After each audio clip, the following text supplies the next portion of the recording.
And our word for today on this Thursday of the 23rd week in Ordinary Time, our word for today is do, D-O. It's a short word, but boy, is there quite a command wrapped up in that thing. We begin first with St. Paul's letter to the Colossians chapter 3. Brothers and sisters, put on as God's chosen ones, holy and beloved, heartfelt compassion, kindness, humility, gentleness, and patience, bearing with one another and forgiving one another. If one has a grievance against another, as the Lord has forgiven you, so must you also do. As the Lord has forgiven you, so also must you do. That's big. That's big. Do it as the Lord has done it for you. Now, I am one of those very, very fortunate people in the world that the Lord in my life has forgiven me much. And so it's very hard for me to hold something against somebody else that I know has probably done far less than I have done and been forgiven for. So that measurement is somewhat easy for me to see. And so I can forgive because I have been forgiven much.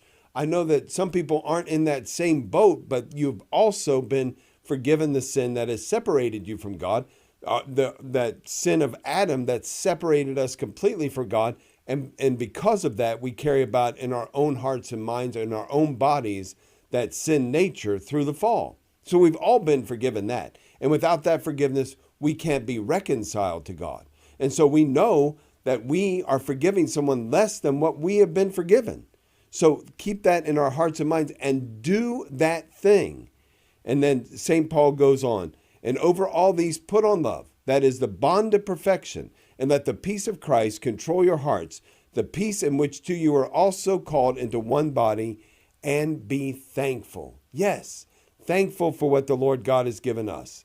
And then the Gospel of Luke today, chapter 6, Jesus said to his disciples, To you who are here, I say, love your enemies, do good to those who hate you, bless those who curse you, pray for those who mistreat you. To the person who strikes you on one cheek, offer the other one as well. And from the person who takes your cloak, do not withhold even your tunic.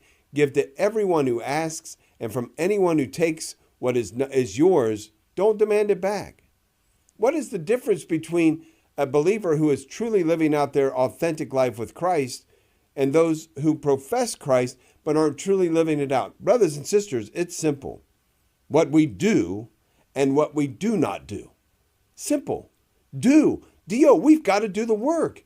The Lord God has given us grace sufficient to get it done. We have to change our hearts and our minds. We have to be turned toward the Lord God. We have to love our neighbor as ourselves. And all of that involves do.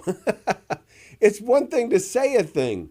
It's a completely different thing to do a thing. It requires much more of us to do a thing than it does for us to say a thing. Those two things have to come together. They're not options. That invitation to the believer is not an option.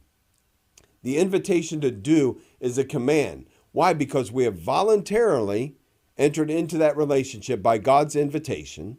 And when we voluntarily enter into that relationship with God, he says, now that you belong to me, now that you are a son or daughter of me, by your own choice, by my invitation, by your assent, now I want you to do these things. Why? Because it's good for you.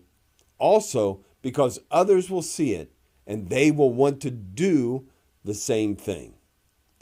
Do, our word for today.